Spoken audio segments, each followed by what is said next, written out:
Bonjour à tous, bienvenue dans Au Sommet, l'émission podcast qui parle des différents acteurs locaux, qui mettent en lumière des gens. En tout cas, c'est ce qu'on essaye de faire. Notre premier invité aujourd'hui, c'est Tom Wouda, magicien, champion de France de magie et rayonne actuellement dans toute l'Europe. Je vous laisse le découvrir. Tom Wouda, bonjour, comment tu vas ? Salut Martin, bien et toi ? Ça fait très longtemps, ça me fait plaisir de t'avoir là. Écoute, ouais. Merci. Alors du coup, toi t'es magicien, t'es champion de France de magie. C'est un monde qu'on connaît pas forcément, pas trop. Ouais. En fait, une question très bête, comment on devient magicien ? Bonne question, on commence bien. Comment on devient magicien ? C'est la question, est-ce qu'on est magicien ou est-ce qu'on le devient ? Je pense que tu peux naître avec des aptitudes de manipulation, de doigté, on va dire, et après tu apprends au fur et à mesure. Je pense qu'il faut quand même avoir quelque chose en soi, parce que moi mes parents n'étaient pas du tout, dans la magie, les choses comme ça, donc faut avoir quelque chose quand même de vouloir se montrer sur scène, de se développer. Après, il n'y a pas vraiment d'école de magie, il y a une équipe de France de magie, il y a une fédération de magie, mais c'est beaucoup de l'autodidacte, de retravailler, d'être devant un miroir. Enfin, tu m'as connu jeune, donc tu sais ce que c'est, et de tester sur les copains, des choses comme ça. Les meilleurs cobayes, c'est la famille, les copains, et après c'est se lancer en fait. Mais c'est un peu des métiers où il y a pas de, tu sais, t'as pas comme je sais pas, quand t'as un vrai métier entre guillemets. Enfin, je veux pas dire que c'est pas un vrai métier ce que je fais, mais t'as pas une ligne de conduite où on va dire là faut que tu fasses ça, là faut que t'aies tel chiffre, faut que t'aies tel truc pour y arriver. C'est pas comme ça. Et ça a été quoi l'élément déclencheur qui t'a fait dire, en fait la magie c'est trop cool, je veux en faire et Ouais. après je vais en faire mon métier. Ouais, c'était l'émission de Patrick Sébastien, le plus grand cabaret du monde. À 8 ans, je regardais cette émission, et je regardais, tu sais, les magiciens sur scène qui faisaient de la grande illusion, de la manipulation, et je me suis dit, c'est ce que j'ai envie de faire, j'ai envie d'être comme eux sur scène et de passer dans cette émission. Donc en fait, mon objectif quand j'étais jeune, c'était de faire cette émission de variété à la télé qui marchait très bien. D'accord, et de rencontrer Patrick Sébastien du coup. Ouais, je l'ai rencontré. Il y a 3 ans, j'ai dîné avec lui. Après, ça s'est terminé l'émission quand je commençais à être professionnel. Mais quelqu'un de... Bon, après, il y a toutes les polémiques autour de lui, on va pas rentrer dedans, mais quelqu'un de très, très gentil, très humain, et qui aime les artistes et qui aime cette proximité. Puis il a lancé plein de grands artistes, donc voilà. Et toi, est-ce que tu as grandi finalement dans un environnement qui était hyper propice à l'artistique ou justement c'était plus compliqué ? Non, si, je veux pas dire, mes parents étaient fonctionnaires. Après, ma mère allait souvent m'amener voir quand j'étais jeune des spectacles, tu vois, donc ça m'a ouvert le regard au théâtre, à la danse, à plein d'autres choses. Donc ouais, je pense que plus jeune, inconsciemment, j'ai été bercé là-dedans. Mon père était un petit peu musicien amateur, donc ouais, je pense que ça m'a aidé à me lancer dedans, on va dire. Mes parents n'étaient pas fermés à ça. Puis dès que j'ai dit que je voulais faire de la magie, ils m'ont soutenu à fond. Et ça, j'ai de la chance que beaucoup d'artistes, tu as dû en recevoir, vont me dire que les parents n'étaient pas derrière. Moi, j'ai eu les parents vraiment derrière qui m'ont soutenu, qui m'ont aidé, donc ça, c'est cool. Ouais. Trop bien. Ouais. En tout cas, c'est très chouette et maintenant, ils doivent être fiers de toi. Ouais, j'espère. Ouais. Ils me le disent et puis ils sont derrière, puis ils m'aident en vrai, tu vois. C'est vraiment j'aime bien travailler avec ma famille. Ils sont là, ils me suivent, ils m'écoutent, ils me conseillent un peu. C'est bien d'avoir des conseils, tu sais. Moi, je demande beaucoup l'avis à beaucoup de monde, enfin de mes proches, et c'est bien, je pense, c'est important. Ouais. Et c'était quoi ta première date payée finalement où tu t'es dit waouh, en fait, je peux peut-être en faire un boulot ? Après, du coup, j'ai vu cette émission à la télé, je me suis entraîné devant mon miroir, machin. Et après, à 13 ans, je suis allé dans un restaurant à Thiers, ça s'appelait anciennement, c'était la Mer de Pal, avec Lionel. J'ai appelé tous les restos, tu sais, j'en avais marre de tester justement devant ma famille, devant mes amis, je voulais tester devant un vrai public, des vraies personnes, tu vois. Et donc, je suis allé dans ce restaurant chez la Mer de Pal à 13 ans, et le seul restaurateur qui m'a accepté, c'est lui. J'ai appelé tous les autres restaurants en Auvergne, et j'y suis allé avec ma mère, mon petit costume à 13 ans, et j'allais de table en table dans les restaurants et je testais du coup les tours sur les gens, sur les clients. Mais c'était hyper formateur parce que t'avais des gens qui étaient bourrés, t'as des gens qui venaient de se séparer, t'avais des vieux qui comprenaient rien, t'avais des jeunes qui étaient hyper qui n'avaient pas envie que tu sois là, tu vois. Donc ça m'a appris pas ce que tu fais, c'est plus que la manière dont tu vas amener la magie et le contact, tu vois, avec les autres, la manière de parler. Et du coup, pour répondre à ta question, à la fin de ma première date, ce restaurateur, j'avais rien demandé, moi c'était juste une expérience, tu sais, pour tester. Il m'a filé un billet de 50 €, tu vois. Et c'est là où je me suis dit, ah putain, c'était à 13 ans, je faisais les maïs, j'allais faire les maïs, et je me suis rendu compte, tu sais, entre faire les maïs, travailler dur et faire de la magie. Alors, magie, c'est travailler dur, mais c'est pas le même travail physique, tu vois. Et je me suis dit, peut-être avec la magie, on peut réussir à faire quelque chose. Ouais. Trop cool. Voilà. Et puis en France, tu as le statut d'intermittent du spectacle. C'est vrai que moi qui bouge pas mal à l'étranger, ils n'ont pas ce statut. Nous, on a la chance d'avoir ce statut. Donc, tu as un vrai salaire, tu es reconnu, tu cotises pour la retraite. Donc, c'est un vrai métier, on va dire. Tu as des contrats, des machins. Donc, du coup, c'était. Je te laisse voir. Du coup, c'était du close-up que tu faisais Ouais, c'est ça. quand tu as commencé. Est-ce que maintenant, c'est toujours la même chose que tu fais ou tu varies un peu plus tes tours? Ouais, j'ai commencé par le close-up parce que c'est vrai que tu peux pas tout de suite monter sur scène. Peut-être si on peut rappeler ce que c'est le close-up. Ouais. Si je dis pas de bêtises, je me C'est tente. ce que tu as bossé. C'est quand un peu tu vas de table en table et tu fais des numéros un peu sans trop de matériel, avec une petite corde. Close-up, c'est magie rapprochée en fait. Ok. Donc, close, enfin tu vois. Et c'est ça en fait. Le close-up, c'est la magie rapprochée. Tu travailles de groupe en groupe, de table en table, et c'est hyper. Voilà, t'as ton costume, ton paquet de cartes, un téléphone et tu y vas. Et moi, donc j'ai commencé par ça. Et non, maintenant, je fais beaucoup de scènes, de stand-up, de choses pas plus grandes, mais avec plus de monde et où tu peux vraiment créer un univers où les gens payent entre guillemets pour venir te voir. Et parce que ce qui est dur avec le close-up, c'est que t'es pas attendu, tu vois. T'arrives à une soirée, même j'en fais maintenant toujours un peu pour de l'événementiel, des soirées d'entreprise à Paris, en Suisse, tout ça, tu vois. Mais t'arrives, tu sens que c'est un milieu un peu mondain, tu sais, où il y a beaucoup d'argent, et du coup ils font tous leur business entre eux. Toi, t'es un peu en plus du truc et tu ouais, c'est un peu différent, quoi. Ils sont pas là pour te voir. Ils sont là pour faire leur business, pour passer une soirée, pour boire, pour manger. Donc faut amener le truc, faut se présenter, tu vois, t'as ce truc-là qui est dur. Alors quand t'es sur scène, les gens ils payent pour venir te voir et du coup c'est pas que c'est plus facile, mais tu crées autre chose. Et comment on crée un spectacle de magie? Bonne question. Tu t'essayes, tu t'écris des trucs. Moi, je me rappelle encore, c'était il y a 3 ans, je voulais écrire mon premier spectacle qui est maintenant en tournée, tu vois, en France. Et je voulais l'écrire et je savais pas, tu sais, c'est un peu le syndrome de la page blanche, mais surtout, je n'avais jamais fait, tu sais, je savais pas comment écrire, un script, c'est comme au cinéma, tu vois. Et du coup, j'ai cherché, j'ai réfléchi. Et puis t'écris, et j'ai lu un livre. Et en fait, c'est un livre qui explique comment écrire, mais ça peut être pour une pub, ça peut être pour un film, ça peut être pour un spectacle. Et ça aide en fait en 12 étapes c'est le voyage du héros en fait.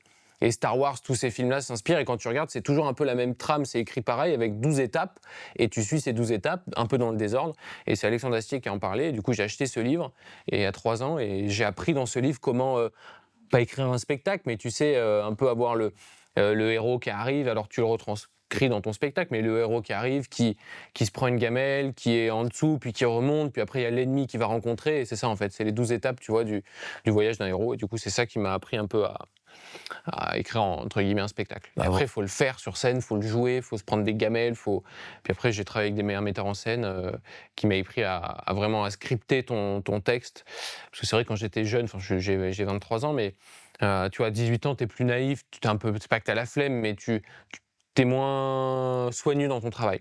Okay. Maintenant, je suis beaucoup plus soigneux, j'ai un vrai script, tu vois, mon spectacle, il fait 120 pages, scripté, machin, c'est tout précis. Ouais. Et qu'est-ce que t'écris dedans? T'écris les actions aussi, c'est important, et puis après, parce qu'après, tu le déposes à la SACD pour les droits, pour pas te faire plagier, parce que t'as beaucoup de plagiat en magie, pas qu'en magie. Et après, t'écris toutes les vannes, toutes les intentions de jeu, c'est comme en fait, c'est un script de cinéma que mon metteur en scène m'a donné, qu'on a changé pour mettre après en magie, tu vois, et t'écris toutes tes blagues, c'est important, t'as plein de détails, tu sais, de jeux, de choses comme ça, et du coup, ça prend beaucoup de place, ouais, et de temps. Ok. Et finalement, un des plus connus, par exemple, magicien, c'est par exemple Éric Antoine, qui lui a fait Humour Magie, où ça a beaucoup marché. Je suis fan de ce gars. Ouais, vraiment, moi ça m'a inspiré, je me rappelle, je regardais ses spectacles quand j'étais jeune, et pour tout te dire, même quand j'ai fait ce spectacle au tout début, il y avait beaucoup d'Éric Antoine, parce que ce mec m'a inspiré, il était drôle, enfin il est toujours, mais maintenant il est plus présentateur télé, mais je te jure, ces spectacles, je les ai vus en boucle, c'était vraiment une source d'inspiration, et puis il me faisait pleurer de rire, mais je pouvais voir 10 fois le même sketch, et il a amené ce truc où j'adorais, avec un paquet de cartes sur scène, il te faisait 20 minutes, quoi. Et pour moi, ça c'était incroyable, je me suis dit, waouh, c'est ce que j'aimerais bien faire. Et ma question là-dessus, c'est en fait, finalement, dans un spectacle, la magie, c'est de l'émotion. Et l'émotion, c'est des rires, des pleurs, etc. Est-ce que, du coup, toi, tu as essayé de faire toute cette palette dans ton spectacle? Ou tu t'es dit: «Je vais faire que de l'humour» ou «Je vais faire plutôt du drame»? Ouais, c'est une bonne question. Au début, non, je me rendais pas compte justement de toutes ces émotions. Et à un moment, à la fin de mon spectacle, je rends hommage à mon grand-père, tu vois, qui m'a appris à faire du piano, tout ça. Et, et quand je commençais à le faire, je me rendais pas compte de la puissance. Tu joues pas, hein, tu sais pas, enfin, mais quand même, enfin, si tu joues un peu avec l'émotion des spectateurs, tu vois. Et je me rendais compte de cette puissance de cet hommage à la fin. Et les gens venaient me voir à la fin et me disent, mais j'ai pleuré à la fin de votre spectacle. Et je dis, waouh, tu vois, si tu peux faire chialer, je les faisais un peu rire, tu peux les faire pleurer, tu peux les surprendre. Et du coup, il faut le développer tout ça. Et donc après, j'ai réécrit mon texte pour rendre le truc un peu plus déjà vrai. Parce que pour que ça soit émouvant, il faut que ça soit vrai. Tu vois, c'est hyper important. Parce que tu peux rendre hommage, tu peux inventer une histoire, mais si c'est pas vrai, ça marchera pas. Et ça, le public, il le sait. Et c'est pour ça qu'il faut le tester. Et du coup, ouais, je me suis rendu compte de ces pouvoirs d'émotion-là. Et du coup, le grand-père, je lui ai rendu encore hommage différemment, avec plus de moi, changeant le texte et tout. Et du coup, maintenant, dans mon spectacle actuel, ouais, il y a toutes ces émotions. Et c'est ce qui est génial, je trouve, avec le spectacle, l'art en général, c'est que tu passes dans plein de phases d'émotions. Et voilà. Mais c'est très cool. Moi, je voulais te parler aussi du piano, Ouais. parce que du coup, c'est un gros facteur dans ton spectacle. Ouais, vraiment, ouais. Tu m'as dit que c'était ton grand-père Ouais. qui t'a un peu appris. Tu as un niveau de fou déjà au Ouais. piano, Ouais. mais tu as un très bon niveau quand Très, même. très jeune, ouais. Comment tu l'as intégré à ton spectacle? Au début, je t'avoue, c'était un peu mettre le piano pour avoir une originalité en plus. Tu vois, c'est pareil, tu mets des trucs, tu te rends pas compte, tu cherches, voilà. Le piano, en fait, c'est toujours ma grand-mère qui m'a dit, parce que j'ai commencé par le piano pour rappeler un peu, tu vois, quand j'avais 6 ans, au conservatoire et tout. Et après, j'ai fait de la magie. Du coup, j'avais une sorte de dextérité pour les cartes, donc ça, c'était cool. Et un jour, ma grand-mère m'a dit, mais il faudrait que tu mélanges piano et magie, ça pourrait être ton truc qui te fasse un peu sortir du lot. Et j'ai commencé à mélanger un peu les deux, tu vois, et le piano est arrivé dans le spectacle au début un peu comme ça, comme un élément, voilà, en plus, et maintenant j'arrive à plus l'accorder. Et là, je suis en train d'écrire un nouveau spectacle où vraiment le piano, j'arrive en tant que concertiste, tu vois, de piano, et il va se passer plein de trucs encore plus théâtralisés, tu vois. Là, c'est plus un one man magie, celui que j'ai actuellement, et l'autre, ça sera encore plus théâtralisé et ouais, j'adore cet élément de piano, tu vois. Puis comme tu dis, on parle d'émotion, mais quand tu joues du piano, tu joues une impromptu de Chopin. Bah, il y a une émotion qui se crée, c'est génial. La musique aussi, quand tu arrives à allier différents arts, différents styles, c'est trop bien, je trouve. Ouais. Puis moi, je suis pas un vrai passionné, enfin, pas un vrai passionné de magie, tu vois. J'ai des potes magiciens, ils vont lire des conférences, ils vont lire des livres, ils vont faire plein de trucs sur la magie. Moi, tu vois, le cinéma, moi, je m'inspire des humoristes, enfin, d'autres magiciens. Je dis pas que je suis le seul à le faire, tu vois. Mais la magie, c'est plus un palier un peu pour arriver à passer à d'autres choses, tu vois, à toucher à d'autres choses. Si, demain, je vais être présentateur télé, j'aimerais bien, faire du cinéma, j'aimerais bien, tu vois. Et du coup, la magie, c'est juste quelque chose, hein, comme un pont, tu sais, pour m'aider à traverser et à aller d'un autre côté, quoi. Donc voilà, donc c'est pour ça que j'aime bien mettre plein de choses dans le spectacle. C'est pas être un fourre-tout, tu vois, mais mettre du piano, de l'humour, de la magie, tout ça, quoi. Ce qui est assez fou, c'est que tu as une vidéo sur Insta qui a percé de fou. C'était Incroyable Talent En République tchèque. République tchèque. Et c'est fou, Ouais. parce que c'est marrant, parce que bon, c'est assez ouf. Moi, je vous laisse regarder le tour, bien sûr, sur Internet. Ouais. Mais tu commences avec du piano, et aussi tu fais des trucs avec ton téléphone. Ouais. Des tours que moi, je t'ai vu faire il y a quasiment 10 ans. Ouais, c'est fou, ouais. Et tu as Tu vois, réussi comme quoi. à mélanger tout ça. Ouais. Et ça t'a fait quoi? Est-ce qu'il y a un avant-après avoir fait par exemple, un Incroyable Talent, Ouais. d'avoir percé comme ça sur Ouais. les réseaux? Ouais. C'est vrai que du coup, pour rappeler, en fait, en parlant d'avant-après, le premier truc avant-après que j'ai ressenti, c'est quand j'ai été champion de France, tu vois. Ça m'a vraiment, c'est con, mais tu vois, sur la carte de visite et tout, les gens ils t'appellent, c'est différent. Et puis aussi, du coup, les Incroyables Talents, j'ai commencé en Roumanie.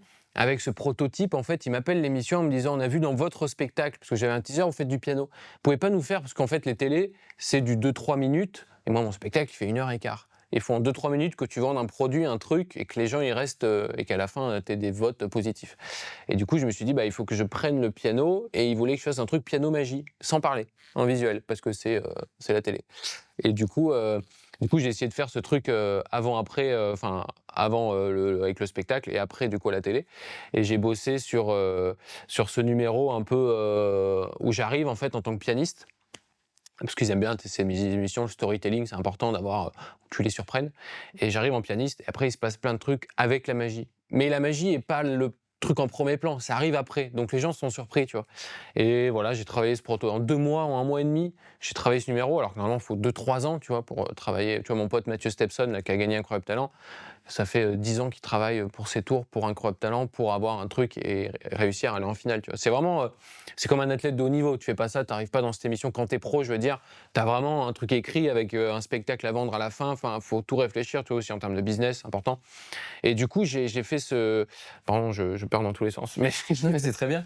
En fait, j'ai déroulé. non, mais tu vois, il y a plein de choses dont je voulais te parler, comme Ouais. le fait d'être champion du monde de magie, le fait de. Mais en fait, tu réponds un peu à tout en même temps. Ouais. Donc c'est pour ça, c'est hyper agréable. Donc vas-y, fini, mec. continue. Non, mais dans 10 vas-y. minutes, c'est bon. Non, mais c'est très bien. Hein. Mais du coup, et donc cette émission, je reviens à ta question, ouais, du coup, j'ai commencé en Roumanie, je suis arrivé avec un prototype piano magie, c'était bien, mais d'ailleurs, c'est sur YouTube, la vidéo, elle a fait, je crois, 100 000, 150 000 vues, mais c'était pas ouf. Et après, j'ai fait la Slovaquie. Et pareil, Slovaquie, en fait, ce qui est bien dans ces émissions, ils t'appellent et t'es engagé en tant que pro. Donc t'es payé, t'as un cachet, t'as tout pris en charge et voilà, c'était super.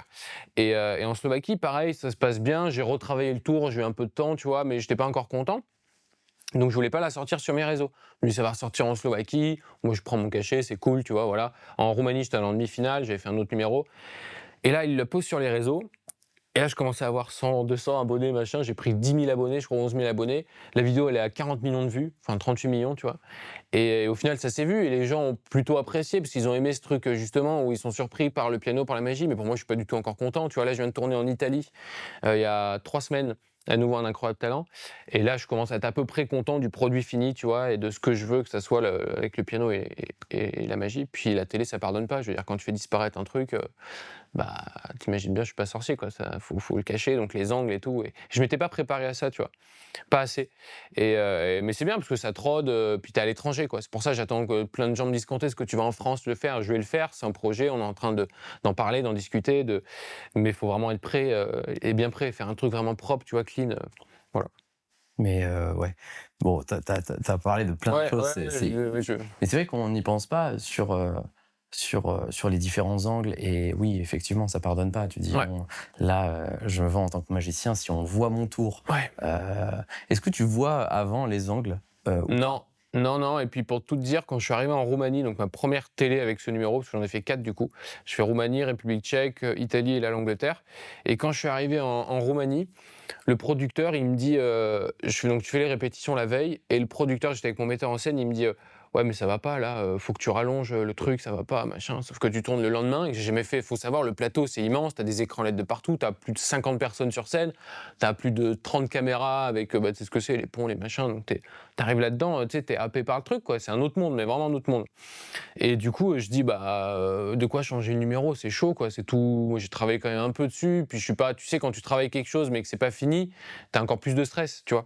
Moi, maintenant, j'ai appris à beaucoup travailler pour que quand t'arrives, tu le maîtrises à fond, donc t'as une part de stress, mais tu sais que tu maîtrises, donc t'auras pas trop d'erreurs, même pas du tout.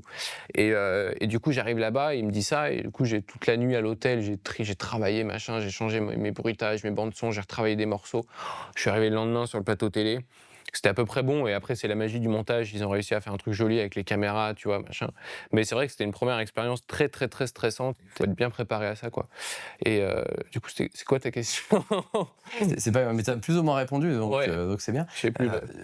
Et là, sur celui que tu as fait en Italie, est-ce que c'est à peu près le même? Est-ce que tu l'as travaillé Ouais, j'ai travaillé, de manière différente Ouais.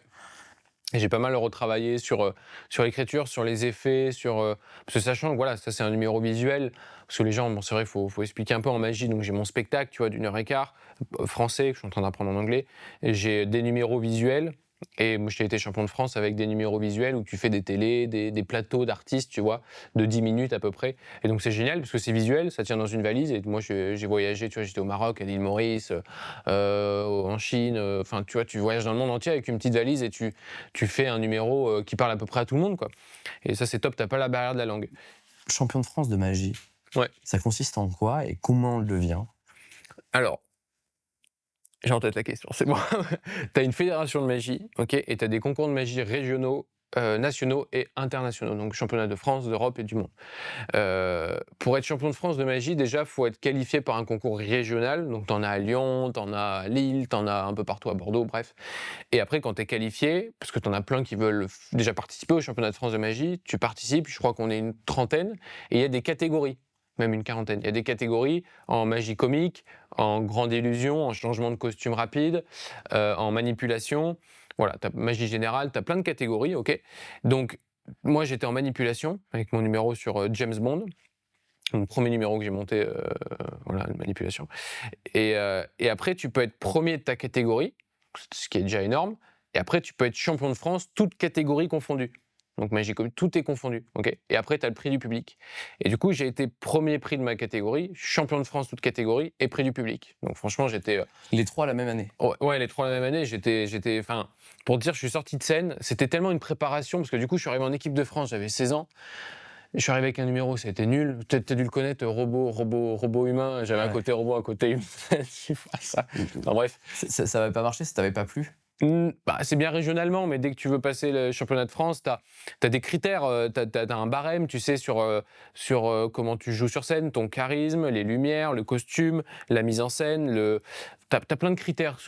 C'est pas le mec, il arrive, tu as un jury en fait composé de 10 personnes, tu as le maire souvent de la ville, puis après tu as des grands magiciens connus, Brachetti, machin, Dany Larry et tout ça. Et ils sont alignés, et c'est pas lui j'ai aimé, lui j'ai pas aimé. Non, tu as vraiment un barème précis avec des points, et à la fin tu as des points, et ça fait une note générale sur 100, je crois.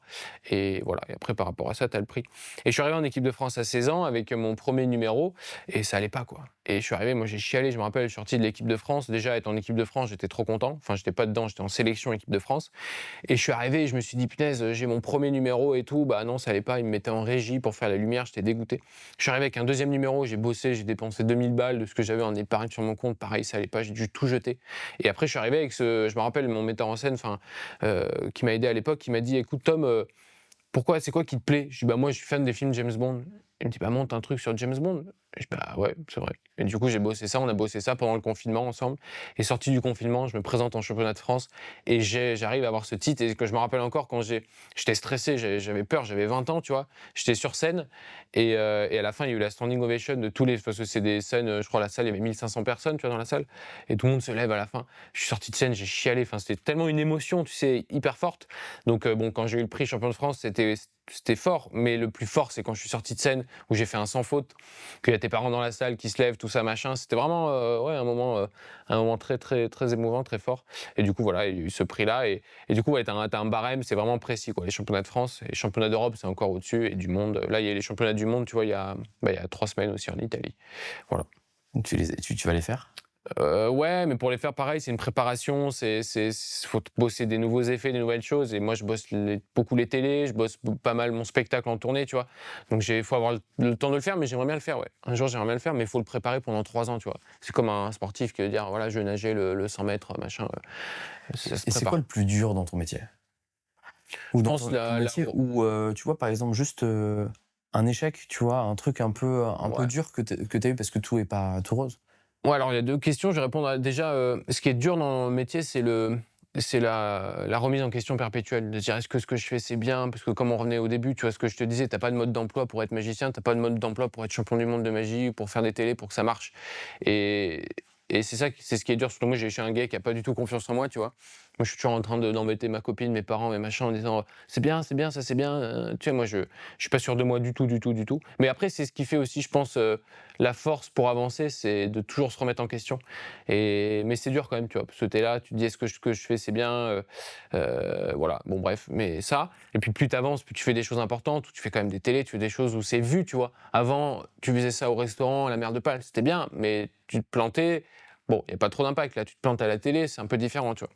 Donc, tu as beaucoup de stress. Ouais, le stress, je pense que le plus dur, c'est le stress, la pression, la remise en question.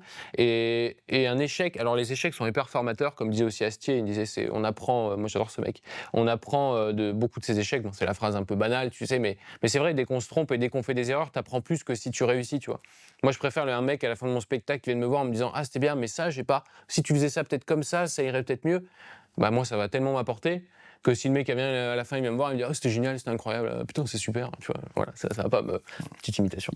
Il est blasé de son public maintenant. Ouais, non, mais tu vois ce que je veux dire. Ouais. Et un échec qui m'a vraiment un peu tourmenté, tu vois, c'est après les championnats de France, j'ai fait un des plus gros concours en Europe. C'était pas les championnats d'Europe, mais c'est un gros concours un peu prestigieux où t'es invité, tu vois, et c'était en Suisse. Pareil, un gros théâtre de 1200, 1300 places, tu vois. Et il y avait tous les grands magiciens, t'es invité. Il y a 8 magiciens et t'as 3 prix, le premier, le deuxième et le troisième. Et t'as que des champions du monde, des champions d'Europe, des machins. Et moi, j'arrive là, c'est un peu le syndrome de l'imposteur. Moi, je sors des championnats de France, je suis tout feu, tout flamme. Je prends pas la grosse tête parce que je suis pas quelqu'un comme ça, mais tu te sens confiant, tu vois. Et t'arrives là-dedans et punaise, je me rappelle, t'avais tous ces magiciens. J'étais avec ma copine, j'ai dit mais je vais me barrer, je vais pas monter sur scène, je vais pas jouer mon numéro, je suis ridicule. J'ai joué mon numéro. Ça s'est bien passé, mais tu sais, j'avais pas le truc, j'avais pas la fibre. C'est important, hein. Encore une fois, les gens le ressentent sur scène, si t'es là ou si t'es pas là, surtout quand tu joues un personnage. Et, euh, et je me rappelle, le soir, ils t'appellent dans le désordre. Donc ils disent le dernier, donc sur les 8. Alors le dernier, au micro, Tom Wooda. T'es comme une merde, t'as 1300 personnes, t'as un silence, t'as tous les magiciens que tu regardais un peu à la télé qui sont avec toi, machin, et qui tu concours. Je sais pas, t'as un truc où t'as envie de t'enterrer 6 pieds sous terre. Le 8e, Tom Wooda, tu te mets là, voilà, t'es pas comme un con, mais franchement, ouais, j'ai vécu ça un peu mal. Enfin, que tu perdes, ouais, mais c'est pas que je suis mauvais perdant, mais je sais pas, t'avais un truc où tu sors des championnats de France, t'es waouh, et après t'es redescendu, bam, tu vois. C'est aussi ça qui est dur, c'est un peu la vague. Même si voilà, c'est pas un truc qui allait changer ta vie, même si tu gagnais. Mais ouais, ça a été. Ah ouais, je me rappelle, je suis parti direct. Normalement, tu restes, tu bois un coup. Je suis allé à l'hôtel, je me suis enfermé dans la chambre d'hôtel et tout. Ouais, c'était. Mais bon, le lendemain, tu vois, j'étais reparti, j'ai retravaillé. Et c'est important, tu vois, de bam, direct. Moi, ça me booste pour. Bon, le jour même, ça fait mal, mais le lendemain, bam, t'avances, quoi, tu vois. Est-ce que maintenant, il y a des gens qui t'ont reconnu un peu dans la rue ou Ouais. c'est plutôt aux alentours des scènes que tu fais Ouais, c'est beaucoup les scènes. Si, t'as 2-3 personnes qui te reconnaissent, ou justement la vidéo qui a percé, ou tu vois, j'ai fait sur TF1, JT, j'ai fait un truc, donc si, un petit peu, mais c'est pas, je t'avoue, c'est pas, j'ai pas besoin de mettre une casquette, des lunettes, non, et puis je cherche. Bientôt, on espère.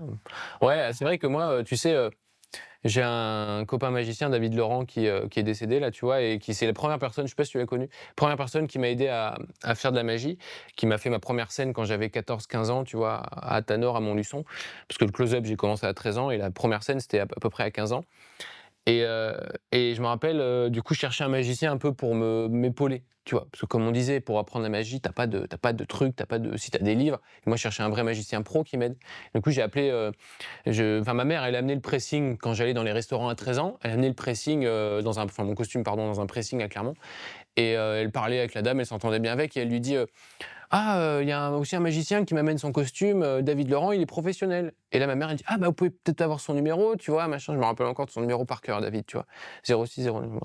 Et du coup, elle donne son numéro, enfin, mon numéro fixe de la maison, à ce monsieur David Laurent. Et là, un samedi matin, je me rappellerai toujours, à 10h, il me réveillait en plus. Je me levais tard. Et je prends le coup de fil, machin, et c'était David, je connaissais pas, hein, t'es un magicien pro au téléphone, j'étais comme un fou. Et il me dit, ouais, voilà, j'ai appris t'es magicien, c'est quoi ton objectif? Et moi, à 13 ans, 12-13 ans, je lui dis, bah, je veux être connu, j'ai envie d'être connu. Il me dit, bah alors arrête ce métier et deviens chanteur, et puis raccroche. Mais moi, c'est vrai, depuis gamin, et du coup, après, David, il m'a aidé, j'ai fait le festival d'Aurillac, c'était vraiment un mec hyper important pour moi, même un ami, tu vois. Et j'ai toujours envie d'être connu, c'est mon objectif. C'est pour ça, les concours de magie, c'est bien, tu vois, mais c'est pour magicien. Moi, ce que je veux, c'est le grand public. C'est pas être connu pour être connu, machin, et se frimer. Moi, en plus, je suis un mec hyper, tu me connais, hein. Enfin, j'espère, mais je suis assez humble, ça vient de la famille, de l'éducation, tout ça, tu vois. Mais j'ai envie d'être connu pour travailler dans des super bonnes conditions, tu vois, et de faire des tournées de mon spectacle et de remplir avec ton nom et de pouvoir faire 1h30 de spectacle dans des super belles salles, tu vois. Et je commence à le faire, tu vois, un petit peu, c'est cool. Mais ouais. Tu disais travailler dans des bonnes conditions, ça me fait penser à un truc. Toi, t'es un gars quand même qui a monté un théâtre. Ouais. À côté de chez toi. Un petit théâtre, ouais. Pour justement t'entraîner et faire venir des gens et faire aussi vivre un peu la ville. Ouais, alors l'histoire de ça, du petit théâtre, c'était pendant le confinement. Je venais de me faire larguer par ma chérie de l'époque, premier chagrin d'amour. Et je me dis, punaise, mais pendant le confinement, en plus, je venais d'arrêter mes études, parce qu'elle voulait pas que je fasse de la magie et tout. Je venais d'arrêter mes études, j'étais comme un con. Et qu'est-ce que je vais faire? Bah, je vais me lancer dans la magie, tu sais, c'était le moment à peu près et tout. Vraiment professionnellement, je voulais, tu vois, 18 ans. À 19 ans. Et ma grand-mère, elle avait en bas ce garage. Un garage, elle était poissonnière où elle mettait ses camions, elle avait une chambre froide et tout, tu vois, à Pont-du-Château, en bas de sa propriété, qui faisait peut-être 100-150 mètres carrés. Et avec mon père, on a dit, bon, bah, je peux répéter dedans un peu, tu vois. Puis après, l'hiver est arrivé, il faisait froid, on se caillait un peu, on mettait des bâches et tout, tu vois, ça... Bon, bref. On a dit, on va retaper, on va faire un théâtre. Mais tu sais, ça m'a comme l'envie d'aller aux toilettes, quoi. Tu te dis, je vais faire un théâtre le matin, tu te réveilles. Et j'ai fait une campagne de financement participative. Déjà, ma grand-mère m'a donné ce garage gentiment. Et j'ai fait une campagne de financement participative. On a pu récolter un peu d'argent, plus tout l'argent que j'ai gagné quand j'étais mineur en tant que magicien, qui était sur un compte, parce que voilà, mineur, tu peux pas toucher l'argent. Salut les impôts. Et du coup, on a tout mis là-dedans, on a tout retapé, on a isolé les murs, je remercie encore tous les donateurs, les copains artisans, enfin c'était vraiment une super aventure pendant le confinement. On faisait les dérogations, machin, pour aller... parce que bon, j'étais à Lezoux, ça va, tu vois, Lezoux-Ponduche, 15 km, ça allait encore. Et du coup, c'était trop bien, ouais, avec mon père, on a bricolé, trop bien, et du coup, on a fait une scène, après on a ouvert au public, c'est-à-dire c'est un ERP type 5, où on peut accueillir du public, il y a 50 personnes. Ça, c'est ma mère qui s'y est collée d'ailleurs, courageuse pendant 1 an, faire tous les papiers pour l'accessibilité, tu sais, les handicapés, tout ça, c'est un peu important, tu vois, l'incendie. Et voilà, donc là, on a une scène qui fait à peu près 6 mètres par 7 mètres avec tout un rideau noir, des lumières, des fauteuils. Mais tu vois, ça, c'est surtout pour m'entraîner, c'est trop bien. Avant, je faisais un peu de spectacle dedans pour au tout début, tu vois. Mais après, dès que tu joues sur des scènes de 500, 600, sans prétention, hein, mais quand tu joues devant 50 personnes, c'est différent, et puis il faut remplir, il faut faire de la com, mais aussi, t'as pas le même... tu fais pas la même chose, finalement. Parce que quand il y a 50 personnes et quand il y en a 700, ouais, tu peux pas du tout faire non, c'est pas la même. Je me rappelle, tu vois. Justement, je me rappelle, il y a 2 ans, un dimanche, je jouais au Théâtre des Illusions, donc le petit théâtre de chez ma grand-mère. Et le samedi, je jouais sur une scène dans un festival devant 800 personnes, tu vois. Donc t'arrives dans 800 personnes, bonsoir, machin, t'as une autre énergie. Et le lendemain, à 15h, j'avais la même énergie, sauf qu'il y avait 40 personnes dans la salle, donc j'avais bonsoir. Et les gens m'ont regardé comme ça, ils étaient dans leur siège, ils ont dit, mais c'est qui ce mec, il a pris, qu'est-ce qu'il a, tu vois. Et du coup, ouais, c'était un peu chaud. Et non, mais par contre, ça a été très formateur pour moi de ce contact, encore une fois, avec le public, mais sur scène. Pas en restaurant, mais sur scène, dans ce petit théâtre. Ça m'a appris à parler. Ça m'a appris à vanner les gens, à faire, j'apprends encore, mais à faire du stand-up, tu sais, tout le monde en fait, mais ouais, à rigoler, à prendre les gens, à avoir de la répartie. Le mec, tu le fais monter sur scène, non, j'ai pas envie, t'es un con, devant tout le monde, qu'est-ce que tu fais, comment tu réagis? Tu réagis mal au début, tu vois, mais après t'apprends de tes erreurs, encore une fois. Et du coup, ouais, non, c'était hyper formateur, le théâtre. Et du coup, maintenant, ce théâtre, il en est où? Il est en ruine. Mais non. Non, non, le théâtre, là, je répète, je fais venir des copains, on fait des résidences, on travaille, des numéros, tu vois, pour la télé, je me filme, machin, on échange, c'est trop bien, c'est un super outil de travail. Mais encore une fois, c'est comme si on a la coupole, tu vois, ils ont une vraie programmation, il y a quelqu'un qui s'occupe vraiment de ça et c'est un vrai boulot. Moi, j'ai pas le temps, tu vois, de faire ça. J'aimerais bien, hein, peut-être plus tard, mais de faire une programmation, tu vois, j'ai essayé de faire venir Gaëtan Bloom. Je sais pas, les gens connaissent, c'est un grand magicien qui a joué dans les Soudoués, Astérix Obélix, qui a fait du cinéma, qui est un grand magicien. On a mis que 30 personnes dans la salle sur 50 personnes, parce que les gens connaissent pas ce lieu, mais c'est normal, c'est nous, et j'ai pas le temps de faire de la pub. C'est un vrai boulot, quoi, une programmation, c'est un vrai travail. Moi, j'ai joué peut-être une 50aine de fois dans ce théâtre, donc les gens, ils connaissent, machin, mais ouais, non, ça a été beaucoup de temps avant, parce que j'avais le temps, il y avait le confinement, tout ça, on sortait de confinement, j'ai pas beaucoup de boulot, maintenant j'ai la chance d'avoir du travail, donc j'ai d'autres projets, je vais pas dire plus importants, mais il faut en vivre aussi, tu vois, faut gagner sa vie et tout, et voilà. Est-ce que, là je vois que t'as ramené quelques cartes, Ouais. on arrive vers la fin. Moi je me suis dit... Déjà ? Ouais, ça fait presque 40 minutes. Ça passe vite. Et ouais. Je parle trop. Je voulais savoir si tu pouvais nous faire un petit tour, nous montrer un truc... Un petit truc ? Voilà, quelque chose. Ouais. Parce que moi je connais quelques tours à toi. Ouais. Et qui sont très très sympas. Je sais pas ce que ça va rendre, voilà, c'est un peu un test qu'on fait en plus. Est-ce qu'on peut voir le téléphone ou pas ? Non, on ne pourra pas voir la téléphone, malheureusement. Tu vas vivre ce qui va se passer. Moi, je vais vivre ce qui va se passer. Vous ne pourrez pas le vivre, mais en vidéo, vous le vivrez en tout cas. On a la radio, c'est trop bien. J'ai des cartes, alors ça, c'est du close-up. Hein. C'est pas ce que je fais sur scène, mais c'est toujours sympa. Tu peux faire des trucs. Tu veux vérifier les cartes ? Vas-y. Tu peux me faire confiance. Ok, d'accord. Je vais me faire confiance à un magicien, vas-y, pas. Mélange les cartes. Ok. De toute façon, elles sont toutes mélangées. J'enlève le joker, donc je le laisse. Ça m'arrange pas. Ouais, tu me laisses. D'accord, je laisse. C'est bon. Nickel. Tac. Donc parmi toutes ces cartes, ok, je vais te demander d'en choisir une. Ok. Là, au hasard. Ok. Au hasard, ok. Celle-là, ça m'arrange. Okay. Non, comme tu veux. En vrai. C'est quoi la carte ? C'est la dame de carreau. Dame de carreau, très bien. Je vais te demander de perdre la dame de carreau dans le jeu. Ok, mais on va faire un truc, mais on va la mettre juste ici. Ok, comme ça. Parfait. Je coupe. Dame de carreau. Ok. Comme ça. Ok. On essaye de la perdre un petit peu dans le jeu. Ok. On fait des petites coupes. Ça, c'est le mélange américain. Je sais pas si tu connais. Les States. America. Bien joué, bien joué. Quelle dextérité. Waouh. Ça c'est pour la frime, j'adore. C'est très impressionnant. Mais ça mélange vraiment? Tu veux essayer? Ouais. Non, faut dire. Non, je faut dire. Ok. Et si je claque des doigts, il y a une seule carte qui remonte dessus, c'est ta carte. Tu peux souffler sur le paquet? Sensuellement. C'est important pour le tour. J'espère qu'elle va venir. Et là, il y a une seule carte qui remonte dessus, c'est le 6 de cœur. Alors, le 6 de cœur, c'est pas vraiment ta carte, ok? Par contre, si je prends le 6 de cœur comme ça, tu vois. Je sais pas si on voit. Hop, tu vois le 6 de cœur à la caméra? Ouais, donc là, il y a le 6 de cœur. Le 6 de cœur, ok, on fait 1, 2, 3. Ok. Waouh. Là, il y a la dame de cœur. Ok, d'accord. Dame de cœur, c'est ta carte? Ouais. Yes. Bien joué. Tu vois. Félicitations. Bah ok. Non, c'est impressionnant, ça marche bien. Ouais. Ça marche très bien. C'est très chouette. Et du coup, c'est des trucs que tu fais en close-up, du coup, potentiellement, soit dans ton petit théâtre, mais que tu fais pas forcément à la télé. Non, ça je le fais pas, même en restaurant je le fais pas, ça c'est un truc tu vois, que tu fais pour les copains, pour rigoler en soirée, tu vois. Après, non, en close-up j'ai des trucs un peu plus de mentalisme, où tu penses à une personne, tu vois, puis après ça va être imprimé sur une carte de visite, enfin j'ai plein de choses un peu plus travaillées, tu vois, ça c'est des trucs rapides, ouais. Ah, j'avais une dernière. Pardon. Vas-y, non, vas-y. Pour la caméra, si tu as un truc visuel, tu vois, par exemple, si tu prends la dame de carreau, ok, tu peux la faire disparaître, apparaître, tu vois, t'as plein de petits trucs. Après, tu peux la faire voler aussi, la dame de carreau. Putain, ça y est, je suis parti pour 1 heure de show. Comme ça.